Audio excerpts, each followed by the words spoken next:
Hello friends, आप कैसे हैं? आशा करती हूँ कि अच्छे होंगे। फ्रेंड्स, इस समय भी हम कोरोना का पीरियड चल रहा है, इसको हल्के में ना लीजिए और घर से बाहर बिल्कुल मत निकलिए, क्योंकि जहाँ लापरवाही होगी वहाँ दिक्कत बढ़ जाएगी। तो प्लीज़ फ्रेंड्स, घर पे रहें, स्वस्थ रहें और घर पे ही सेल्फ स्टडी को कंटिन्यू करें। आइए आज हम देखते हैं क्रिया। क्रिया वर्ड से ही लग रहा है कि काम करने के बारे में कहा गया है। क्रिया जिन शब्दों से किसी कार्य का करना अथवा होना पाया जाता है उसे क्रिया कहते हैं।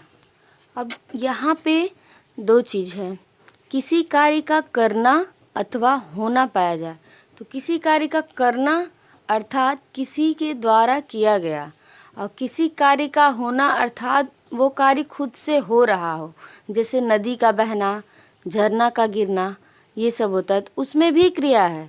और जो किसी के द्वारा कार्य किया जाए, कोई भी हो, हम लोग, कोई जानवर, कोई भी चीज़ हो सकता है, तो वो किसी कार्य का करना होता है। अब इसी के साथ हम देखते हैं धातु। क्रिया के मूल स्वरूप को धातु कहते हैं। ये दो प्रकार के होते हैं, मूल धातु और यौगिक धातु।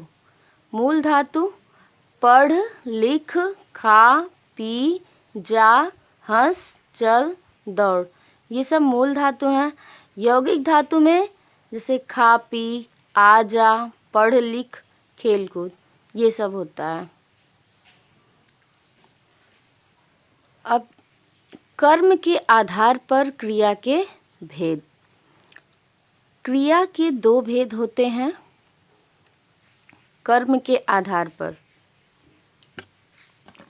अकर्मक क्रिया और सकर्मक क्रिया। तो हम देखते हैं अकर्मक क्रिया किसे कहते हैं, सकर्मक क्रिया किसे कहते हैं, और इसको हम बहुत आसानी से पहचानने का एक तरीका बताएंगे। इससे आप बहुत आसानी से पहचान जाएंगे, नहीं तो बहुत कन्फ्यूज़न होता है किसमें अकर्मक है किसमें सकर्मक है। अकर्मक क्रिया, जहाँ क्रिया का प्रभाव कर्ता पर पड़ता है उसे अकर्मक क्रिया कहते हैं। ये डिफिनेशन हुआ इसका। जहाँ पर क्रिया का प्रभाव जो है कर्ता पर पड़ता है, कर्ता पर पड़ने का मतलब जो वहाँ पे कार्य स्वयं कर रहा हो उस पर पड़ता है। जैसे सोहन हंसता है, यहाँ पे अगर हम अपने आप को रखें, जैसे सोहन हंसता है, जैसे हम हंस रहे हैं, तो वो असर मेरे पे पड़ रहा हो। जहाँ भी असर खुद पर पड़े वहाँ पे अकर्मक क्रिया होती है, वहाँ पे कर्म नहीं रहता है, वहाँ पर क्रिया रहेगी। और स्वयं को आप जोड़ लीजिए, इससे आप पकड़ लेंगे। जैसे सोहन हंसता है, तो अपने आप को अगर हम रखेंगे तो हम हंसते हैं, तो इसका हंसने का असर जो है खुद पे पड़ा, तो वहाँ पे अकर्मक क्रिया आ जाएगी, कर्म यहाँ पे नहीं है। घोड़ा बहुत तेज दौड़ता है, तो दौड़ने का असर किस पे पड़ रहा है, घोड़े पे पड़ रहा है। अगर आप खुद को वहाँ रखेंगे कि हम बहुत तेज दौड़ते हैं, तो दौड़ने का असर किस पे पड़ रहा है, खुद पे पड़ रहा है, तो यहाँ अकर्मक क्रिया होगी।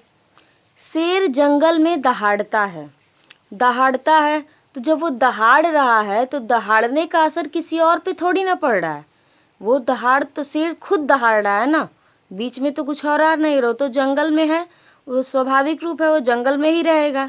लेकिन दहाड़ रहा है शेर, तो शेर ही दहाड़ रहा है, उसी के ऊपर असर पड़ रहा है, यहाँ भी अकर्मक क्रिया होगा। वह रोज सुबह टहलता है, अब यहाँ पे अगर खुद को रखेंगे आप, तो हम रोज सुबह टहलते हैं, तो टहल हम रहे हैं, उसका असर हमारे पड़ रहा है, वो क्रिया हमारे द्वारा की जा रही है, तो वहाँ भी अकर्मक होगा। चिड़िया आकाश में उड़ती है, तो चिड़िया आकाश में उड़ती है, तो इसका असर जो है उड़ने का, क्रिया का असर कर्म पे पड़ रहा है, मतलब कि कर्म पे नहीं, कर्ता पर पड़ रहा है। जहाँ पर ये चिड़िया है और उड़ने का असर जो है चिड़िया पर पड़ेगा। तो जहाँ भी क्रिया का असर कर्ता पर पड़े वहाँ अकर्मक क्रिया होती है। आइए देखते हैं सकर्मक क्रिया।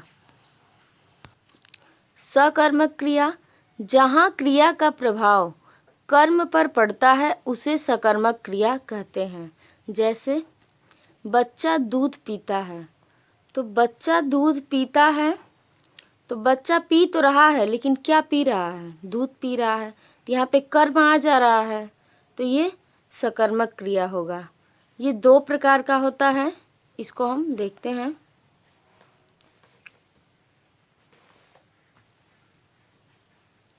एक कर्मक क्रिया वह फल खाता है। वह फल खाता है कि मतलब कोई भी है, कोई भी हो सकता है। वह फल खाता है, तो खाने का असर पहले फल पे पड़ रहा है तब उसके पे, तो फल यहाँ पे कर्म आ गया। सुरेश को पीटता है, कोई है यहाँ पे, वो पर्सन छुपा हुआ है यहाँ पे, उसको आप मानेंगे कोई है तभी तो। जैसे कोई अध्यापक ही है, वो सुरेश को पीटता है, तो पीट तो रहा है अध्यापक, लेकिन किसको पीट रहा है? सुरेश को पीट रहा है। यहाँ पे कर्म आ जा रहा है। राजेश पढ़वाता है, यहाँ राजेश पढ़वाता है तो मतलब किसी न किसी से वो तो पढ़वा रहा है। ऐसे ऐसे एग्जाम्पल्स पूछते हैं जो वहाँ पे कर्म छुपा रहता है और कर्ता दे देता है। कर्ता छुपा रहता है, कर्म देता है। जैसे देखिए यहाँ पे राजेश पढ़वाता है, तो कोई है जो उससे पढ़वा रहा है, तो इसका असर राजेश पे पड़ रहा है, न कि उस पे। सचिन क्रिकेट खेलता है, तो सचिन क्रिकेट खेलता है, तो ये क्या खेलता है? क्रिकेट खेलता है, यहाँ भी कर्म है। शेर का शिकार करता है, तो शेर यहाँ पे दे दिया है, का शिकार करता है, तो वो यानी किसी जानवर का ही शिकार करेगा, तो उसका असर उस जानवर पर पड़ेगा। वहाँ पे कर्म वो जानवर होगा, इसलिए ये सकर्मक क्रिया होगी। द्विकर्मक क्रिया अध्यापक बच्चों को पुस्तक पढ़वाता है, यहाँ पे दो कर्म माने जाएंगे। माँ बच्चों को दूध पिलाती है, यहाँ पे दो कर्म आएगा। माँ है, बच्चों को और दूध, बच्चों और दूध, ये दो कर्म आ जाएगा। यहाँ पर बच्चों और पुस्तक, यहाँ पे भी दो कर्म आ जाएगा, इसलिए इसको द्विकर्मक क्रिया कहते हैं। तो फ्रेंड्स, आगे भी हम और बहुत सारी क्रियाएं हैं, इसको हम पार्ट 2 में बताएंगे। तो वीडियो कैसा लगा? अच्छा लगा हो तो लाइक करें, शेयर करें, सब्सक्राइब करें, बेल आइकन को ज़रूर दबाएं। और फ्रेंड्स, अगर नहीं समझ में आया होगा तो कमेंट बॉक्स में बताइएगा, मैं दोबारा कोशिश करूँगी बताने के लिए। धन्यवाद।